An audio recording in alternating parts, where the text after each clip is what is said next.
Hej allihopa och varmt välkomna hit till Campus Helsingborg och till årets upplaga av Framtidsveckan som just nu pågår på hela Lunds universitet. Enkelt uttryckt så är det här en vecka när våra forskare delar med sig av sin kunskap om en rad aktuella ämnen och frågor. Vi brukar säga att en väl fungerande demokrati också kräver väl informerade medborgare. Och jag vill rikta ett särskilt stort tack till er för att ni så generöst delar med er av er tid, kunskap och ert engagemang och på så vis är med och bidrar. Ni är lite partisk i frågan men till ett så fantastiskt program och kanske också till ett lite bättre samhälle. Tack för det. Jag ska alldeles strax lämna över till de ni har kommit hit för att lyssna på. Men först ska jag bara dra lite praktiska riktlinjer här. Vi tror att vi kommer ha en hel del frågor från er som följer oss från era arbetsplatser, hemmakontor eller också från er som befinner er här fysiskt på plats. Och vi vill hemskt gärna att ni ställer de frågorna i Q&As via Zoom, gärna under samtalets gång, men vi kommer ta upp dem i slutet av den här diskussionen så att ni vet det. Och samma sak för er här i publiken. Att ställ hemskt gärna frågor men vi tar dem i slutet av samtalet ungefär efter 30-40 minuter. Och med de orden så hälsar jag er varmt välkomna. Malin Sillinger och Ola Tuvesson från Institutionen för Service Management och tjänstevetenskap och inte minst Magnus Adenskog, min kära kollega, samverkansansvarig här på Campus Helsingborg. Mycket nöje. Tack så mycket. Tackar. Ja, vad roligt att sitta här med er, Malin och Ola. Idag ska vi prata om under rubriken möjliga genombrott för nya resmönster, fördjupade samtal om framtidens turism. Och det här känns ju jättekul i de här dagarna eftersom att det är ju en väldigt aktuell fråga.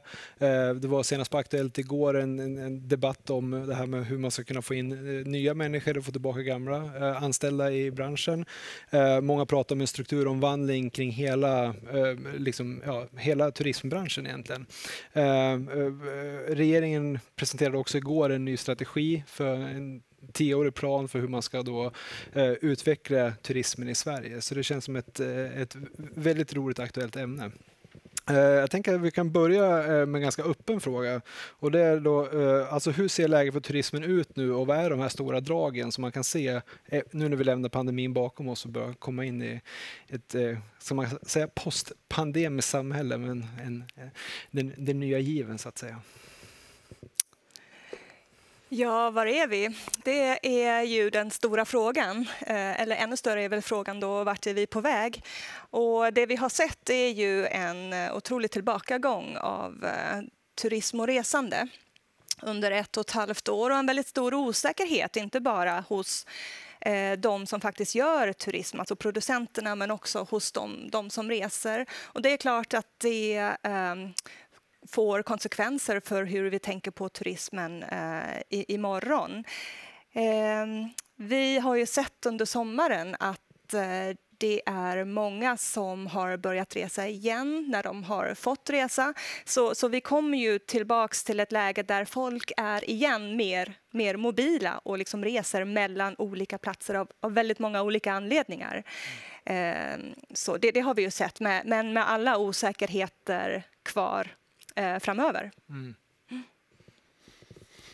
Ja, precis, också, det finns ett uppdämt behov här.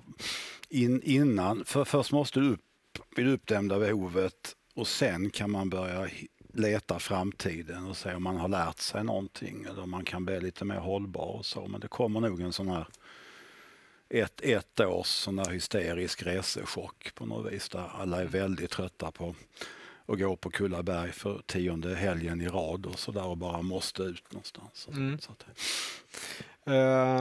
Jag tänker bara för nästa fråga, alltså varför vi ska bry oss om turismen. För att det finns ju liksom två delar i det här. Å ena sidan så är ju turismen en näring som bidrar till BNP och hela den biten. Och å andra sidan kanske, som du är lite mer inne på nu, så är det en mer existentiell sak att man liksom reser och rör på sig. Så. Men om vi tar den frågan, varför ska vi bry oss om hur det går för turismen? Ja, det går bra. Nej, men vi ska ju bry oss om turism av många olika anledningar, också på många olika nivåer. Alltså det finns ju en makronivå här där vi pratar om att Det är väldigt många som är anställda inom besöksnäringen. Man brukar säga att ungefär 10% av de anställda i Sverige är anställda på något sätt inom besöksnäringen. Med alla förgreningar och så. Men självklart ska vi också bry oss om besöksnäringen just därför att den är väldigt mycket med att utveckla olika platser. Och då pratar jag alltså inte bara de här typiska turistdestinationerna utan faktiskt också platserna där vi lever och bor och arbetar. Alltså hur skulle Helsingborg se ut utan turism? Och utan att vi även för våra lokalbor på något sätt tänker i turistiska termer och fritid som ju faktiskt väldigt mycket går in i varandra. Så både på ett individuellt plan och på ett makroplan faktiskt på lite högre geografisk nivå så ska vi bry oss om det här. Mm. Tänker du, Ola, som... Ja, precis. Det är lite samma... Man tänker i den klassiska turismen i mitten som en egen näring, men vid ena kanten där så finns ju också den här med vardagsmiljöer, attraktivitet på hemmaplan, och i andra kanten så finns det ju liksom tjänsteresor, mobilitet, arbetskraftförflyttning. Alltså en mer form av nödvändigt resande, och så finns den klassiska turismen med tysken med kameran på magen i mitten någonstans. Det är bra att ha hela spektrat när vi pratar om turism. Ja. Men jag tror också att turismen drivs ju av skillnader, och den är ganska viktig. Alltså att platser är lite olika. Va?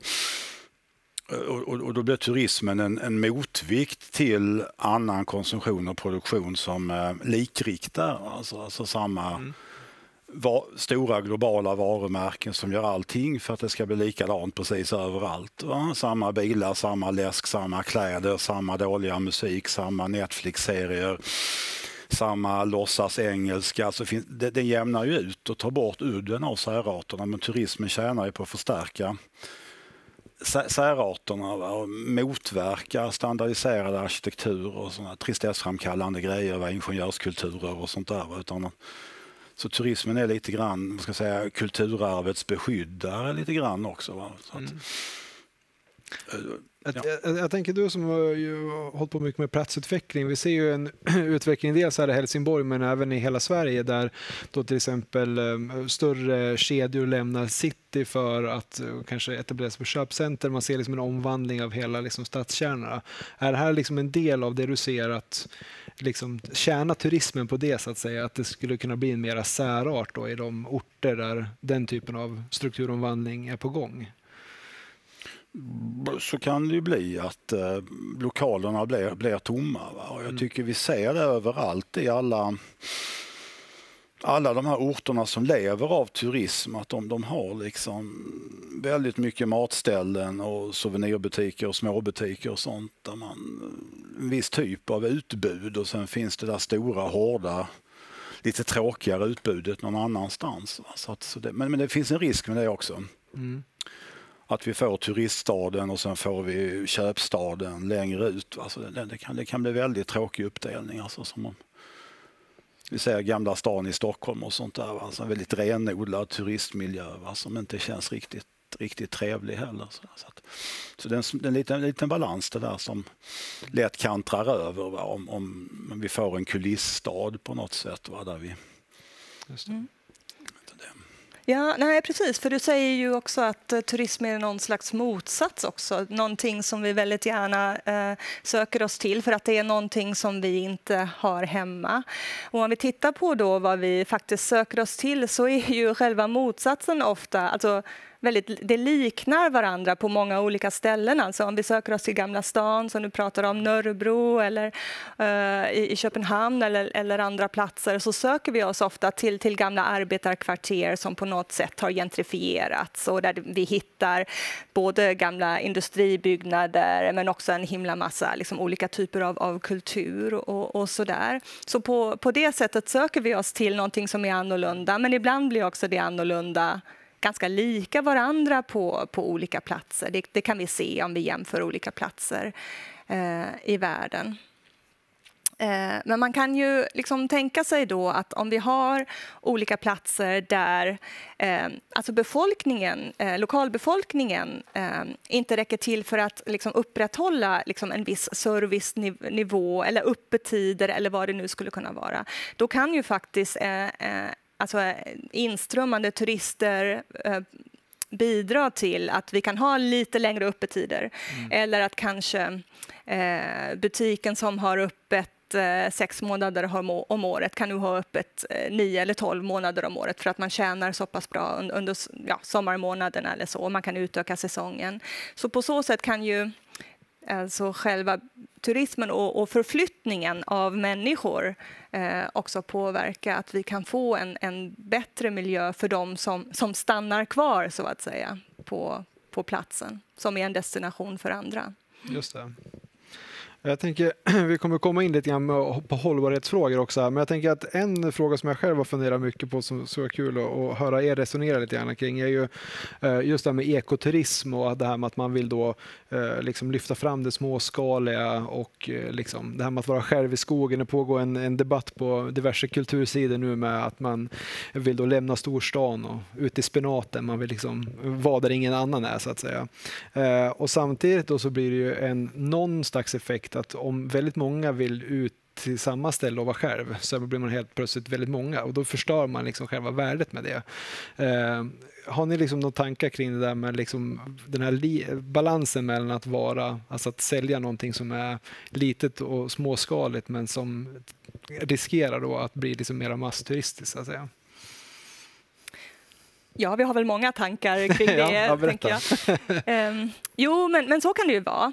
Och det där med ut i spenaten, det är ju väldigt roligt, för då tänker man sig men det är bara en plats man kan komma ifrån och ut i liksom all möjlig spenat, och alltså andra platser och landsbygd och så.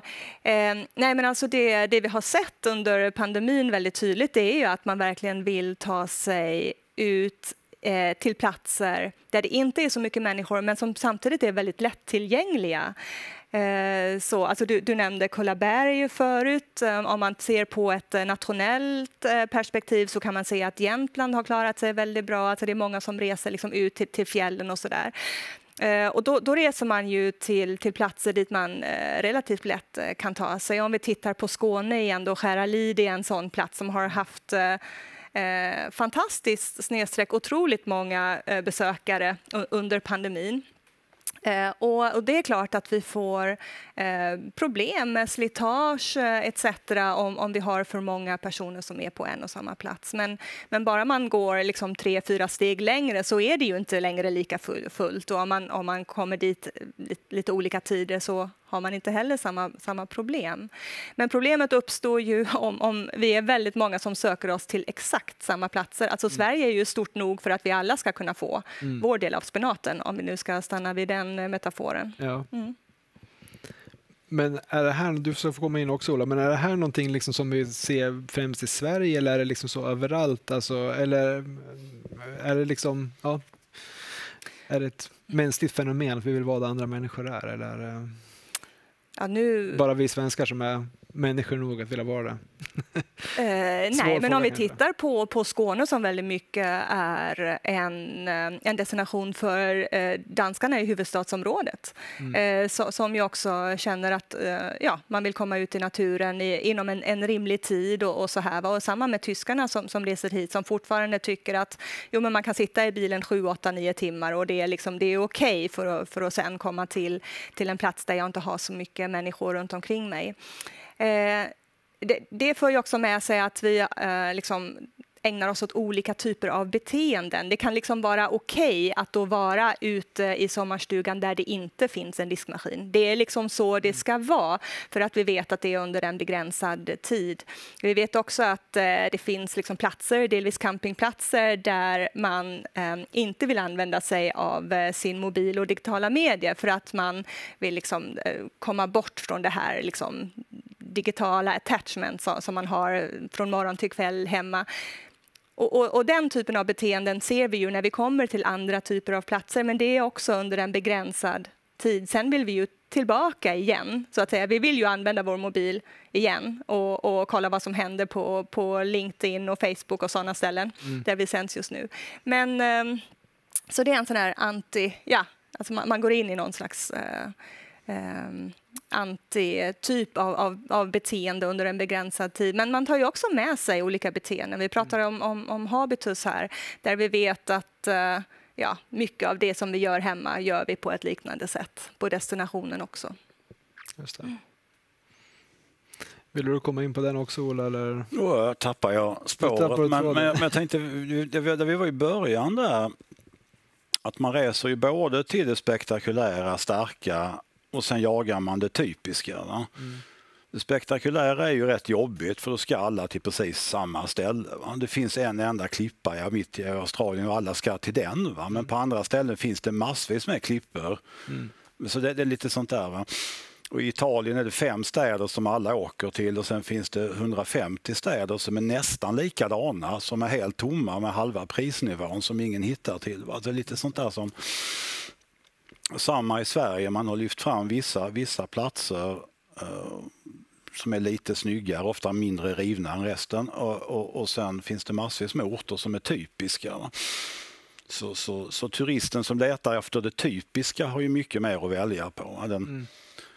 Kalhygget istället för det vackra nationalparken har ju mycket mer att välja på. Va?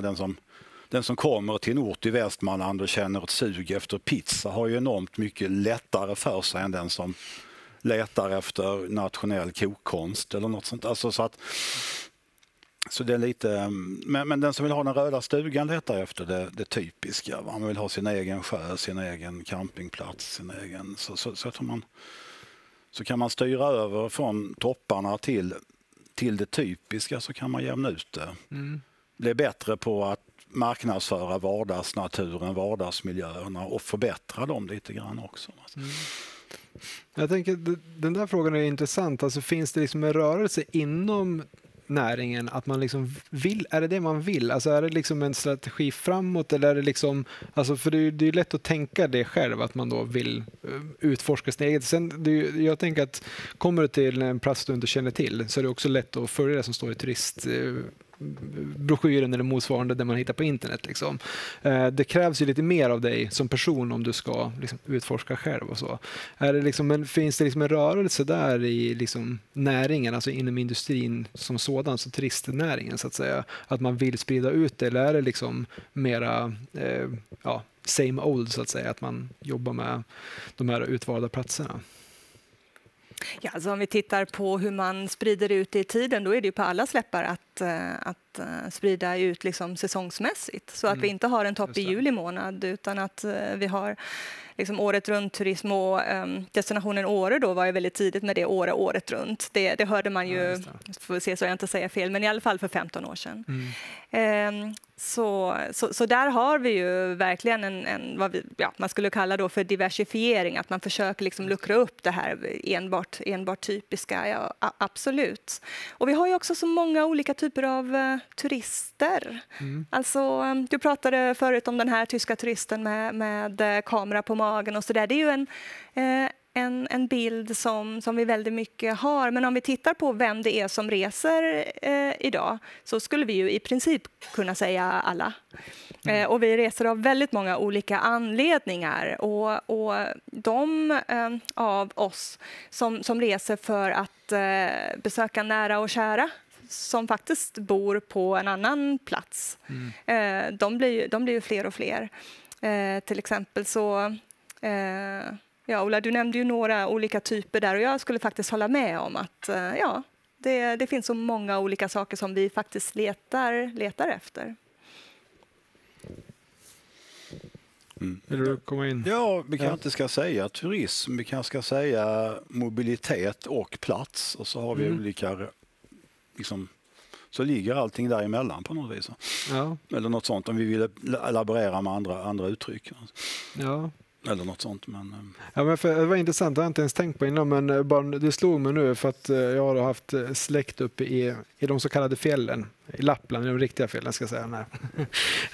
Och där var det, alltså när man inte har varit där på ett tag, liksom för att när man är barn då, som i mitt fall, har man varit där väldigt mycket. Och sen har man inte varit där på några år. Det är nästan som man känner sig som en turist när man kommer dit. Så det är liksom någonting i det här begreppet också med vad är en turist liksom. Eller som du säger, åka och hälsa på nära kära när man åker land och rike runt liksom. Men man blir ju på något sätt en turist i någon mening. Men det ligger ju någonting i det här begreppet som är lite så, ja. Det är lite lastat begrepp på ett sätt, turist. Liksom. Alltså statistiskt sett är det ju precis det du är. Ja, exakt. Ja, men precis. Så snart du reser hem till din familj så är det ju en turist som räknas på ett sätt. Bara att man inte kan räkna gästnätter då på det eftersom jag antar att du bor hemma hos dina föräldrar. Då. Ja. Men alltså, och där är vi inne på ett annat tema då, att det är så väldigt svårt att faktiskt mäta turism. Vi försöker mäta gästnätter, vi försöker mäta konsumtion och så. Och vi klarar oss väl ganska bra, men det är jättesvårt. Jättekomplicerat. Här känner man sig nästan som ett existentiellt hår som öppnar sig innan man är turist i sitt eget hem. Liksom. Det är nog så här Thåström-text där som håller på att utvecklas. En helt annan fråga som jag tänkte, vi var lite inne på den innan, men du var inne på det här med hur vi använder sociala medier och hela den här biten. Men jag tänker digitaliseringen, liksom, vad har den för betydelse för turismen idag? Det är en väldigt bred fråga, men ni får... Jag kan börja. Jag tror den gör det lättare för den individuella turisten att ta sig fram. Va? Man kan i stort sett söka upp sina intressen. Va? Orenoverade bensinmackar, Hälsingland, klick och så får man 4 träffar så blir en del av rutten. Eller järnvägshotell, Gästrikland med skärm och så får man upp en träff. Va? Så när man lär sig hantera det så kan man i stort sett göra sin egen löpande vägvisare eller guidebok eller något sånt där. Så det kan nog öka flexibiliteten lite. Ja, precis. Ja, mycket mer flexibilitet, jag håller helt med. Och också på något sätt mer kunniga besökare och resenärer som kanske inte är så beroende mer av den service som erbjuds, men som ändå gärna tar emot den om de kommer till nya platser. Så att det påverkar såklart inte bara hur vi söker efter information. Och då brukar man idag säga att de allra flesta resenärerna är hybrida informationssökare. Det vill säga, vi vill jättegärna ha liksom, information via mobilen och så.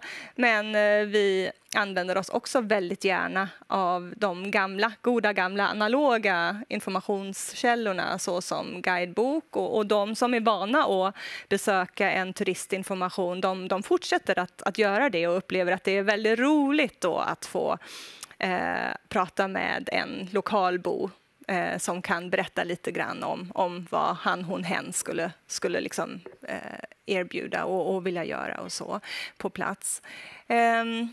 Men jag tänker att alltså, digitaliseringen påverkar ju också på annat sätt. Alltså, vi börjar bete oss på lite olika sätt. Till exempel så vet vi att det vi trodde förr då, att alltså man är hemma och så drömmer man om ett nytt besöksmål och så bokar man och så informerar man sig och så reser man och så är man där och sen reser man hem. Alltså vi har länge trott att vi reser enligt ett sånt mönster. Och det kan man väl säga att det luckrar väl digitaliseringen upp ännu mer. Alltså att vi skjuter väldigt mycket på till exempel förberedelsen. Alltså vissa typer av informationsinhämtning gör vi ju hemma på plats. Vi har en slags hierarki för hur det här går tillväga. Men till exempel så vill vi gärna boka alltså transport. Många av oss skulle också säga att men det är ganska schysst att veta var man ska bo åtminstone de första 2-3 nätterna och så. Men sen när det kommer till vad man ska göra och vilken typ av attraktioner vi ska liksom besöka och så, det lämnar vi gärna till ett senare tillfälle. Och det är väl mera så kan man säga att vi har väl en lista med saker som vi gärna vill bocka av, men vi har liksom inte det här supertajta schemat. Så som vi ibland har trott att vi faktiskt reser, utan vi är också ute efter väldigt mycket mer flexibilitet under resans gång. Vi lämnar plats och rum för att vi ska kunna vara flexibla under resan och kanske lite mer än vad vi gjorde innan digitaliseringen kom in med så stora kliv då med den första smarta telefonen 2007. Om jag kommer ihåg rätt, att det var 2007. Men, och det ändrar ju också liksom hur vi ser på... Alltså vad är det då vi ska titta på? Alltså säg att jag reser till Danmark och jag har informerat mig lite grann innan jag åker dit, men jag har ju inte full koll.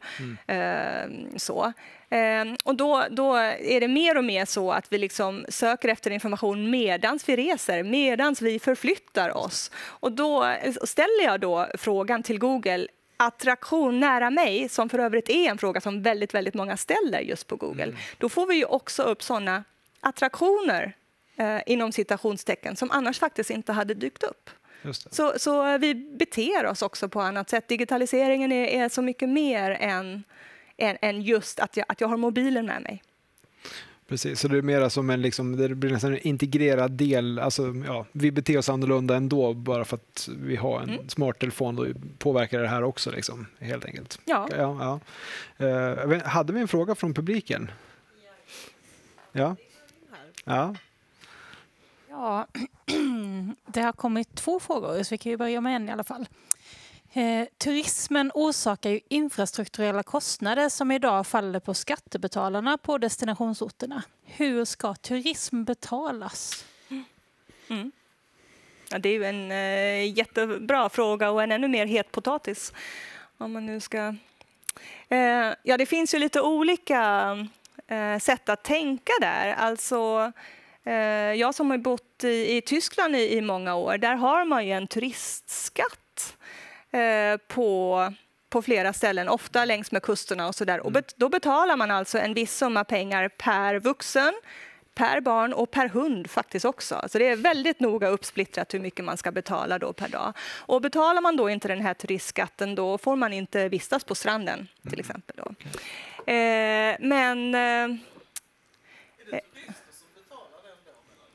Ja, det är hotellen som hämtar in de pengarna då. Ja, precis. Ja. 1,50 € eller så per dag, per dygn eller så. Och jag vet att vi har funderat på sådana möjligheter framöver också. Venedig är ju en sån destination som faktiskt inför en sån turistskatt nu.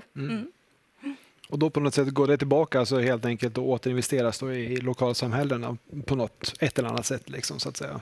Ja, i de bästa av världar gör det ju verkligen det. Ja, men precis. Ja, men det är det som är tanken, alltså liksom att få rull på det. Ja. Spännande. Hade vi en till fråga eller ska vi avvakta med den?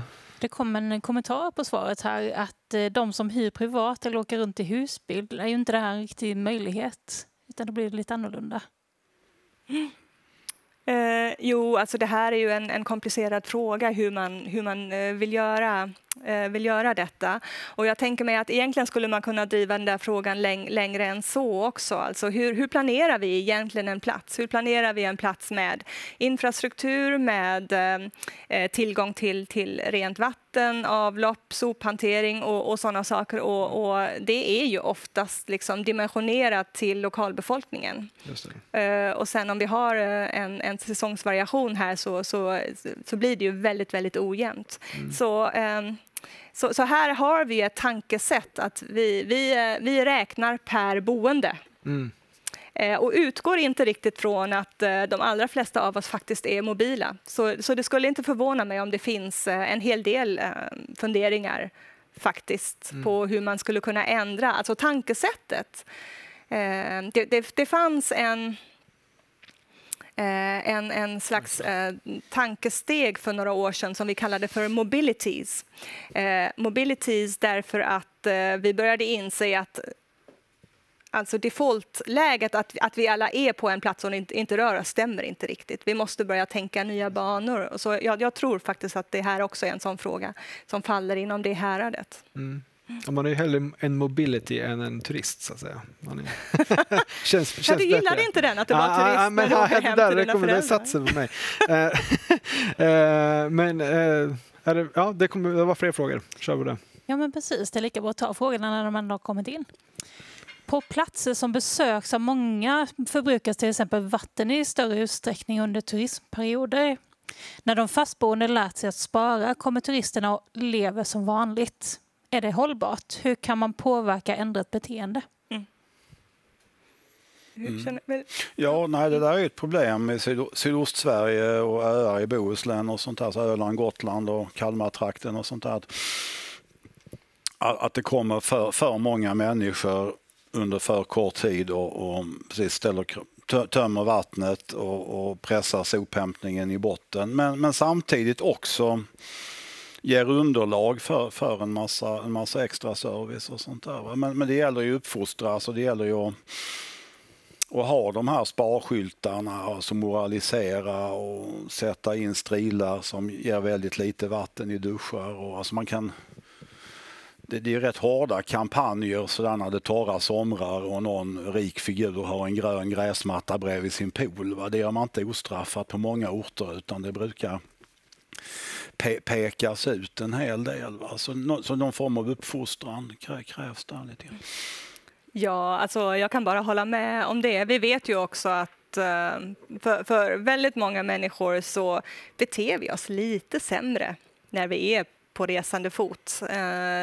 Så där krävs ju en hel del disciplin och uppfostran och också information. Alltså att vi kan utgå ifrån att alla vill ju egentligen bete sig på helt rätt sätt, men det är inte alltid helt lätt och så. Man kan ju vända det. Men det är klart, det är en utmaning som vi faktiskt måste ta oss an.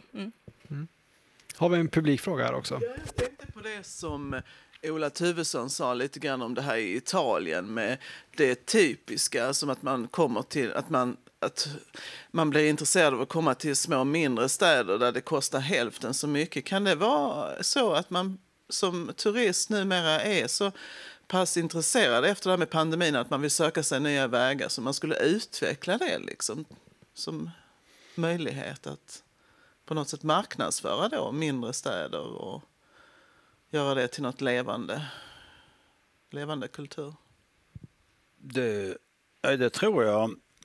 Jag tror att alla som reser första gången har någon dragning till det här stora kända. Va? Alltså det ska vara Eiffeltorn och det ska vara Florens. Och ju fler människor från hemlandet man ser på en plats, desto mer vet man att man har kommit rätt på något vis. Va? Det är den här första gångs. Och de är ju många. Va? Det bara pumpas ut brasilianare och kineser och araber och ryssar som ska ut och ta för sig. Men när de kommer andra, tredje gången så tror jag att de börjar liksom leta upp lite mer finmaskigt, lite mer personligt och sådär. Så det kan väl vara tid för det nu efter en pandemi också på något sätt? Att man har blivit mer nyfiken på det lite mindre och så. Det borde vara det. Ja. Alltså, jag tror att spridningen löser många problem med överturism på vissa ställen och för mycket slitage och jämnar ut kronorna lite grann i landet. Va? Så det tror jag kan vara lösningen och liksom knäcka de här topparna. Va? Förklara att centrala Stockholm är rätt tråkigt men Farsta är rätt kul. Va? Och börja vända på marknadsföringen lite grann för att få ut flödena. För det skulle också göra att kvaliteten sticker iväg ut i lokalsamhällena. Plötsligt blir det intressant hur man bygger, hur man klipper sin häck, vad man serverar på sin lokala krog, och man märker att man får lite av de här godbitarna som ramlar in där. Va? Så att jag tror det skulle lösa jättemycket om vi kapar topparna och sprider ut turismen. Jag tänker, vi har ju liksom varit inne på något sätt på den här frågan redan, men alltså vad kan man säga om då hållbarhetens betydelse när vi reser? Alltså är det liksom ett mål i sig, eller, för nu är vi lite inne på turismens konsekvenser kan man säga, alltså vad händer med lokalsamhällen och så, men kan man se liksom förändringar på individnivå, att man vill resa mer hållbart till mer hållbara destinationer, eller liksom hur ser den liksom förändringen ut så att säga? Eller finns det en sån förändring? Ska jag kanske ställa frågan. Vill du? Jag kan bara säga, du kan med så jag tar snabbt först. Men det är status. Va? Allting har att göra med status. Så ändrar man statusvariablerna så kan man skicka. Men så länge det är status så skrytar med att man har varit i New York över helgen och ätit middag och handlat en kavaj och sen flugit hem igen. så kommer ju fler grupper att följa efter det beteendet. Men kan man ta bort statusen från det här flängkonsumerandet så kan man nog snabbt pressa ner mönstret. Ja, precis. Och om jag nu ska fortsätta på det statusinlägget där så tänker jag att alltså, det här med att åka tåg, det har ju liksom fått ganska mycket status, i alla fall i vissa kretsar då, under de senaste 1, 2, 3 åren skulle jag vilja säga. Det är också liksom lite lättare nu att få tag på internationell information om tågtabeller och så. Det är lite mer skambelagt, i alla fall hos vissa grupper, att flyga.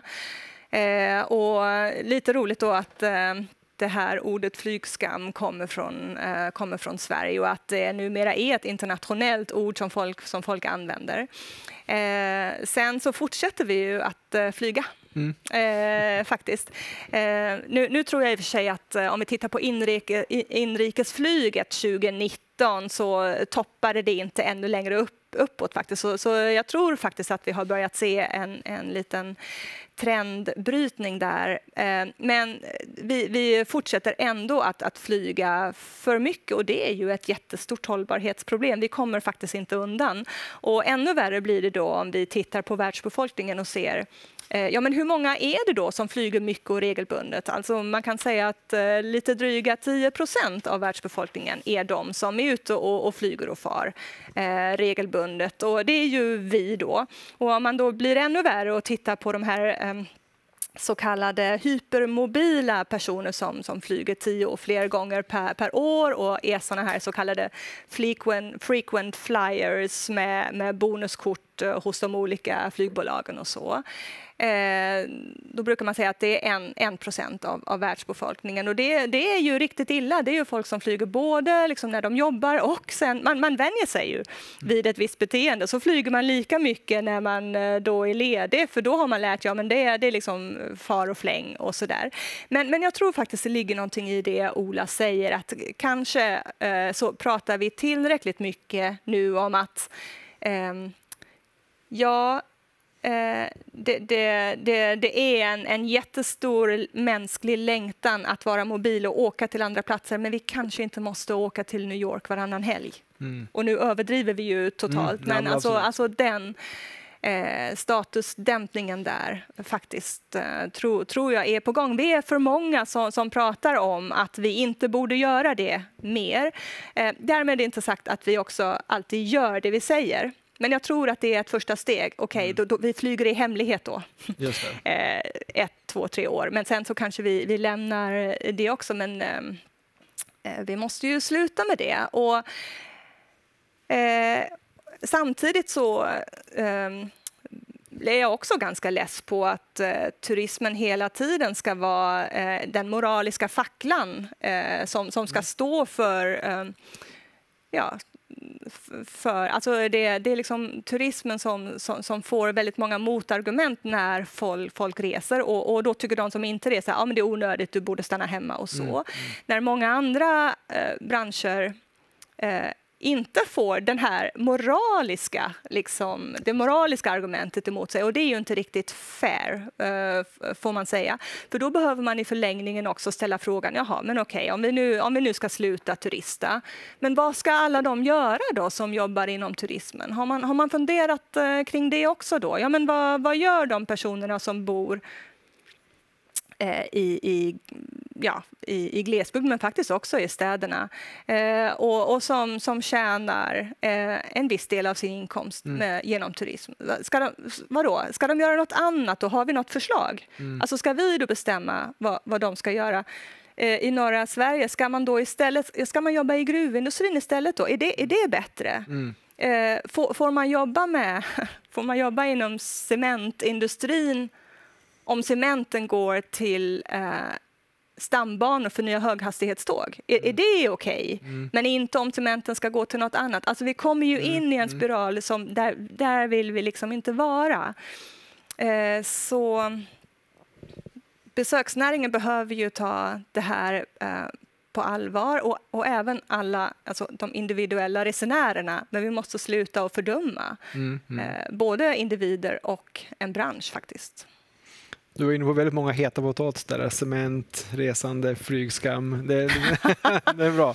Men jag tänker också att det är så taskigt, för vi har ju förberett massa frågor, så bara ta upp massa frågor som vi inte har förberett. Men jag tänker också att det är alltså mera då troligt att George Clooney, som då liksom för 15 år sedan gjorde Up in the Air, som handlar då om att han åker bara fram och tillbaka till flygplan och ska skaffa poäng. Så George Clooneys nästa film kommer handla om flygskam istället, och att stanna hemma och ta tåget. Liksom. Det är den statusförskjutningen som vi kan börja ana. Liksom så. Vi kommer fortsätta att flyga och göra allting som vanligt, men vi kommer liksom moraliskt vilja röra oss mot det där då, liksom. Någonstans. Ja, jag tänker att alltså vår kollega Stefan Gussling, han har ju någonstans räknat ut att personer som Paris Hilton och Bill Gates reser de släpper ut 10 000 gånger så mycket koldioxid genom flygande än den normala världsborgaren. Liksom. Och det är, där har vi den här hypermobiliteten som jag pratar om. För att åka till hållbarhetskonferenser. Såklart. Ja, Paris Hilton på hållbarhet. Inte Paris Hilton kanske, men Okej, jag ska försöka få mig till... Igår då så presenterade då regeringen en ny strategi för hållbar turism. Så. Jag ska bara säga, jag bara 100 skummar, jag inte gått igenom det i detalj. Men en sak som jag tyckte var intressant där, det var ju då att turismen ska bidra, och det här med ska i politiska sammanhang, det är alltid intressant då. Men turismen ska bidra till minskad klimatpåverkan och inte tära på natur och miljö. Det här är alltså direkt citat, vi bara säger det. Fossilfria transporter och cirkulära affärsmodeller inom turismens alla delar behöver utvecklas. Och här känns det ju som någonstans att det är en intressekonflikt. Alltså å ena sidan vill vi ju utveckla Sverige som en turistnation, och å andra sidan vill vi jobba med hållbarhet, men vi behöver folk utifrån. Och det är ju svårt liksom att föreställa att man åker tåg. Alltså transsibiriska är ju jättekul, men det kanske man gör en gång i livet bara för att man ska ha gjort det. Snarare än som transportmedel för att ta sig till ett annat land. Men vad är er liksom take på det? Alltså den här, å ena sidan vill man liksom öka turismen och utveckla den, och å andra sidan jobbar för hållbarhet. Jag tror att det handlar ju om, dels måste man ju halvera allt som gör miljöavtryck minst. Va? Hälften så mycket flygresor, hälften så mycket bilåkande, hälften så mycket konsumtion av vad som helst, hälften så mycket kött. Alltså någonstans där måste vi ju... Men däremot behöver vi inte halvera tid. Alltså att stanna lite längre kan man ju göra. Då kan man nå mycket av det där. Va? Just det. Om jag äter min palsternacka i Dalsland eller hemma spelar ju mindre roll för miljön. Va? Så att få till stånd ett långsammare resande.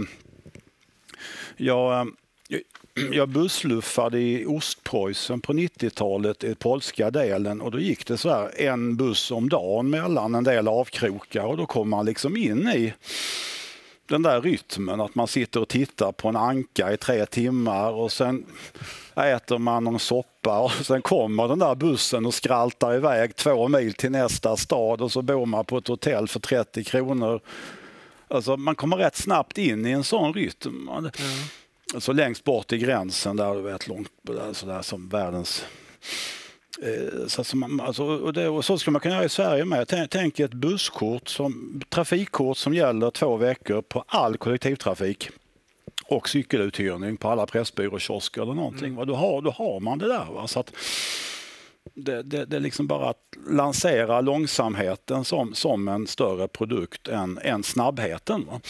Så döda alla såna guideböcker som heter frukost i Stockholm, lunch i Helsingfors, middag i Venedig. Va? Det bara ta bort det från Expressen omgående. Va? För det skapar en hets som absolut inte gör människor gladare eller någonting. Va? Utan bara någon konsumerar på restaurangerna och hotellen. Men det kan ju vara samma människor lite mer. Det behöver inte bytas ut. Va?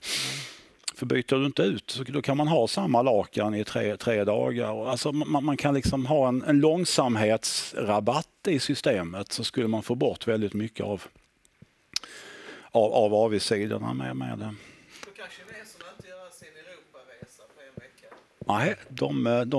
de får välja. De får cykla i Blekinge på en vecka. Vi ska lansera det som... Nej, men de har ju det i sig. De kan ju sitta i 3 veckor och öva på tecknet för sol och tycka att det är harmoni. Va? Så man kan lika gärna liksom föra över det till hur man reser i Europa. Va? Så jag tror inte att de flesta folk har ju ett långsamt moment i sig.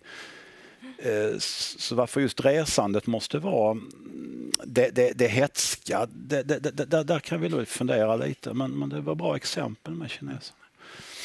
Nu har vi en fråga.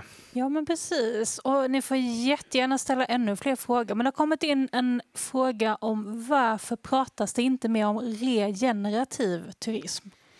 Och våra tittare skulle gärna vilja höra lite mer om det. Jättespännande fråga, och jag tycker att jag nu bara de senaste veckorna faktiskt har hört regenerativ turism, alltså själva ordet, faktiskt några gånger, vilket är fler gånger än jag har hört i offentliga sammanhang på 2 år. Men jag kollade faktiskt upp det här med regenerativ turism. Jag kanske ska förklara lite grann vad det betyder. Alltså det är också det här att man som turist inte ska förbruka mer än vad som man faktiskt också tillför platsen, och att man kan bidra till en hållbar utveckling med hjälp av turism. Alltså att man inte ser det hela som 2 motsatser. Och vi har ju pratat om andra typer av turism innan, alltså hållbar turism och lite andra begrepp och så. Och jag tror att regenerativ turism är ett ord som kommer faktiskt mer och mer nu. För skojs skull så var jag faktiskt av en slump inne för en vecka sedan och letade efter forskningsartiklar på just regenerativ turism och kunde se att det dök upp en och annan år 2007, men det var år 2020 som det slog igenom på forskarsidan. Så då tror jag nog att det kommer också att vara fler människor utanför, alltså universitetsvärlden, som faktiskt kommer att använda sig av det ordet. Och jag tänkte faktiskt på det när du pratade om den nya forskningsstrategin här. Jag tror faktiskt inte att de använder sig av ordet regenerativ turism. Jag såg inte det ordet i dokumentet, men jag la märke till att förra gången vi pratade om turismmål 10 år framåt och strategier och sådär, då pratade vi om en fördubbling av turisminkomsterna. Det var det målet vi ville nå förra gången. Och det pratar man inte riktigt om den här gången. Men man pratar faktiskt om att man vill få ihop den här balansen mellan hållbarhet och trots allt så vill vi inte bara ha en turism, utan vi vill att turism ska bidra till den här hållbarheten. Så det är ett helt nytt tänk som jag läser det här dokumentet, vilket jag gjorde igår kväll då på en halvtimme. Jag ska nog ta om det där, men det är en ny riktning faktiskt. Jag är obekant med begreppet, men jag måste bara dra in det. Det finns en fantastisk dokumentär nu på SVT som heter Fiskarnas rike. Det vill säga alltså själva djuret, inte fiskarna som fiskar utan fiskarna. Och då var det ett exempel från vårt grannlän här från Blekinge, där Mörrum. För där har man då, lång historia kort, man har ju då fiskat lax i 1000 år, men det är en jättestor industri. Och nu har man då bland annat rivit ett av de här vattenverken. Alltså man har haft en damm helt enkelt. Och då har man då tagit beslut nu att man ska riva det där bara för att det ska bli helt enkelt bättre för fiskarna och att man ska få en mer liksom, livaktig stam. Men där då räknar man ut att det bidrar ungefär med 80-100 miljoner varje år då, alltså den industrin. Och det är alltså mer än vad liksom all laxfiske som alltså i Sverige bidrar med, ungefär så.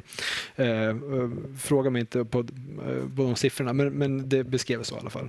Nej, men, skulle det då kunna vara ett exempel på, alltså är det så man ska förstå regenerativ turism? Det vill säga att man kommer och så för att lokalsamhället där, alltså de kan ha liksom 3 frisörer, 2 banker, alltså så här, och det är en liten ort som annars kanske skulle ha varit som alla andra små orter som inte har en sån industri. Är det liksom så man ska förstå det? Där Ja, liksom så kan man förstå det. Och Mörrums har ju till och med gått steget längre. De jobbar ju väldigt mycket också med att man vill jobba med kunskap.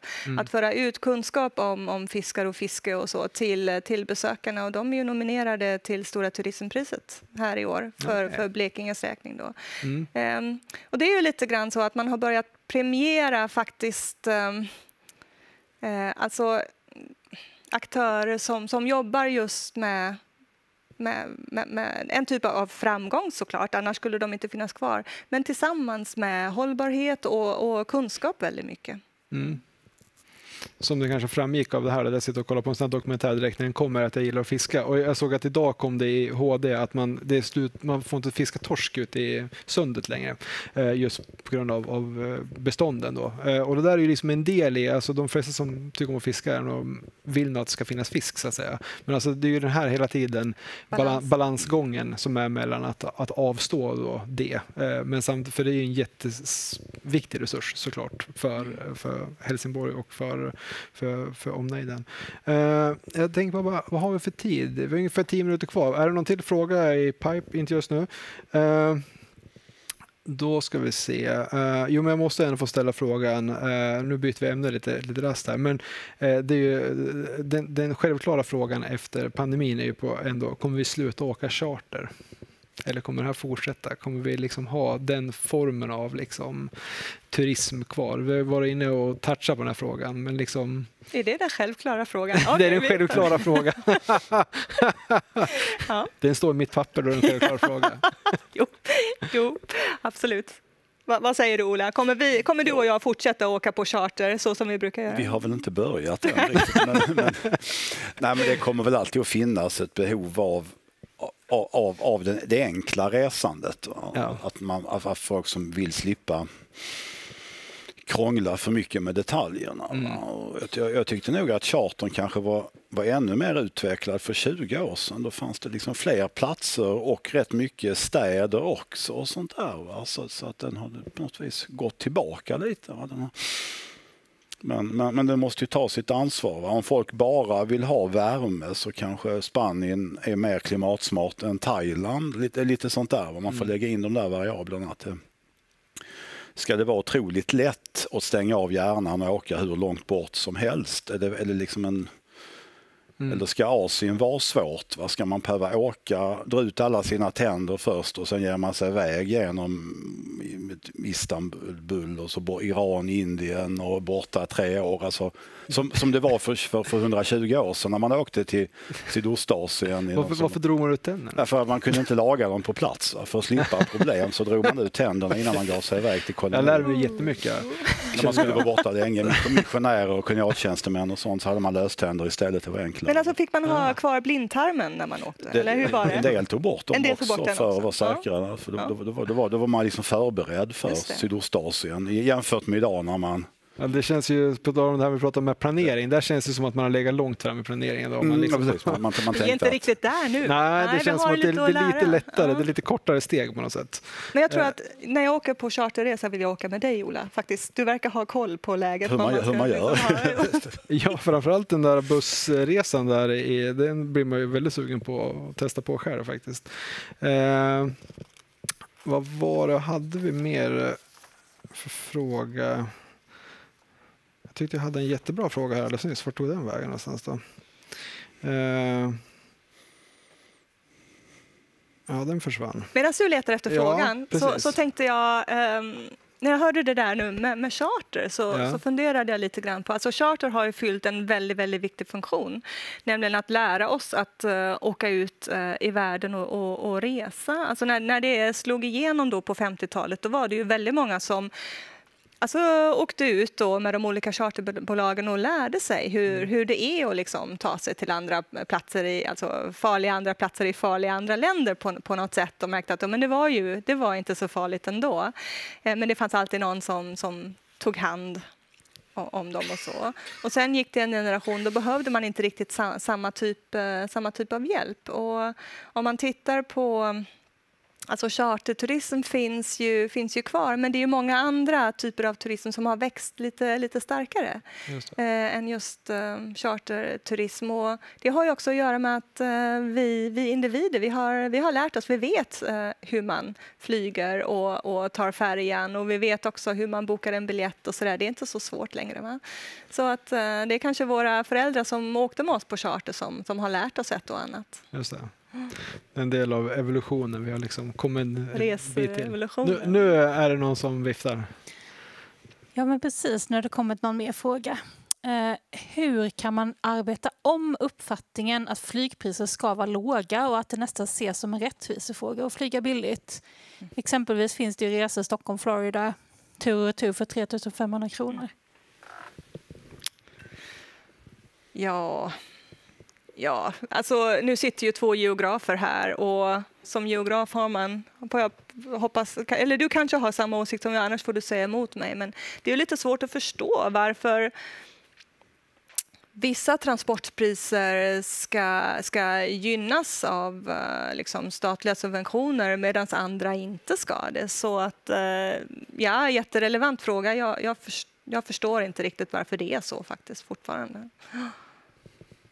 Ja, det kommer nog att regleras i kapp på olika sätt. Va? Men marknaden har ju alltid ett försprång mot regelverk och moral på något sätt. Va? På 10-20 år, det är bara att säga elsparkcyklar. Vi kommer att skratta åt det om 5 år, att de bara parkerades hur som helst innan man fick ordning på det. Va? Och samma sak är det med lågprisflygen. Att jag tror att de här miljöreglerna kommer komma ikapp och straffa ut det på något sätt. Elflyg, det jobbas ju på renare flyg på något sätt, det gör det ju. Men så är det ju, det ska vi komma ihåg, att både bilar och flyg och allting, de för ju sin egen hållbarhetskamp vad gäller driften och sånt. Så att det kanske är ett mindre problem om 10-20 år, det vi pratar om idag. Va? Då kanske transporter är rena på ett annat sätt. Då får vi ändra diskussionen. Men det känns långt dit fortfarande. Mm. Och jag tror att med de orden så får vi säga så här, tiden går väldigt snabbt när man har roligt. Tack Malin, tack Ola, tack Magnus. Fantastisk och väldigt humoristisk moderering, insiktsfulla samtal som lämnar ytterligare frågor för oss, precis som det ska vara på universitetet. Stort tack! Och jag tänker att många av er som har följt det här samtalet säkert vill ha ytterligare kontakt med forskarna, kanske för resetips med tåg eller buss, eller för ett fördjupat samarbete, så hör gärna av er till Malin Sillinger eller Ola Tuvesson om ni vill komma i kontakt med oss helt enkelt. Jag skulle också vilja ta chansen och säga att om ni tycker att det är spännande att på det här sättet ta del av aktuell forskning, så notera gärna den 7 till den 10 juni 2022, det vill säga faktiskt nästa sommar. Nu är jag ute i väldigt god tid här. Men då arrangerar vi någonting som kallas för Our Future City under den stora stadsmässan H22 här i Helsingborg. När vi kommer ha det som vi enkelt beskriver som ett forskningsbaserat mini-Almedalen, där vi kommer prata om en rad framtidsrelaterade frågor utifrån Agenda 2030, bland annat mobilitet, tror jag. Så varmt välkomna till det och stort tack för idag, verkligen. Tack. Tack.